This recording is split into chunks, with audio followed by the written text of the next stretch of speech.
Hey, what's up everyone, it's Gearish. Welcome back to the channel. We're back at it with day 8 of our deep dive into red teaming and ethical hacking. If you've been following along, you know we've been uncovering some seriously powerful techniques. But trust me, we're just getting started. Today we're taking things up a notch. We're going to break down the core steps of ethical hacking, and we'll even sprinkle in some Red Hat specific tactics you won't want to miss. So buckle up, smash that like button to keep the learning flowing, and let's jump right in.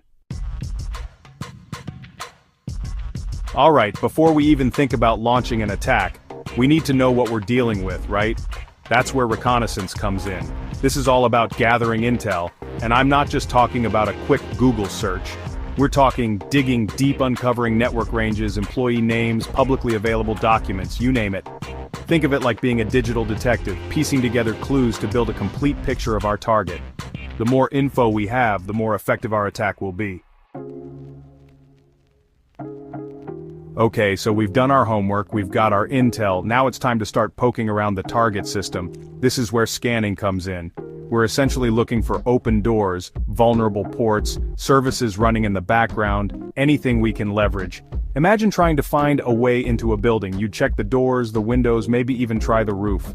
Scanning is kind of like that, but in the digital world. We use tools like Nmap to send out signals, see what bounces back, and identify potential weaknesses. Now this is where things start to get really interesting. We've spent time gathering information, finding vulnerabilities, and now it's time to see if we can actually exploit them. This is the heart of ethical hacking, using our skills to simulate a real-world attack. Think of it like finding a loose brick in a wall. We've found our way in, but now we need to see if we can widen that crack, make it big enough to exploit. We might use pre-built exploits, custom scripts, or a combination of techniques to gain access. Chapter 4. Maintaining access, staying incognito. Alright, so we've breached the system, we're in, but the game's not over yet. Just like a secret agent setting up a hidden camera, we need to maintain our access without being detected. This might involve creating backdoors, installing rootkits, or setting up remote access tools. The goal is to stay hidden in plain sight so we can continue to monitor the system and gather information. Chapter 5. Clearing logs, covering our tracks. Imagine a hacker leaving fingerprints at a crime scene. Not very smart, right? The same goes for ethical hacking. We need to be meticulous about covering our tracks, and that means clearing logs. Log files are like a system's diary, recording everything we do.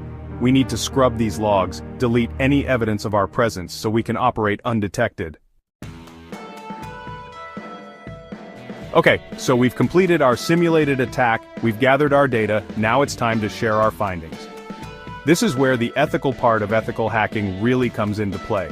We need to create a detailed report outlining everything we did, the vulnerabilities we found, and the steps we took to exploit them. This report helps organizations understand their weaknesses and take steps to improve their security posture. You wouldn't leave your front door unlocked after a break-in, would you? The same goes for cybersecurity. Once we've identified and exploited vulnerabilities, it's crucial to patch them up. This might involve applying software updates, changing configurations, or even implementing entirely new security measures. The goal is to close any gaps and make the system as secure as possible. Alright, we've patched everything up, we're feeling good, but our job isn't done just yet. We need to make sure those patches actually worked. That's where retesting comes in. We essentially repeat the entire ethical hacking process, trying to exploit the same vulnerabilities we found before. If our patches were successful, we shouldn't be able to get in. If we can, it's back to the drawing board. And there you have it, guys. That's a breakdown of the core steps in ethical hacking, with a little Red Hat flavor mixed in. Remember, these techniques are incredibly powerful, so it's essential to use them responsibly and ethically. If you're enjoying this deep dive into the world of cybersecurity, make sure you're subscribed and hit that notification bell so you don't miss the next video in this series. We've got even more advanced techniques and real-world examples coming your way. As always, thanks for watching, and I'll catch you in the next one.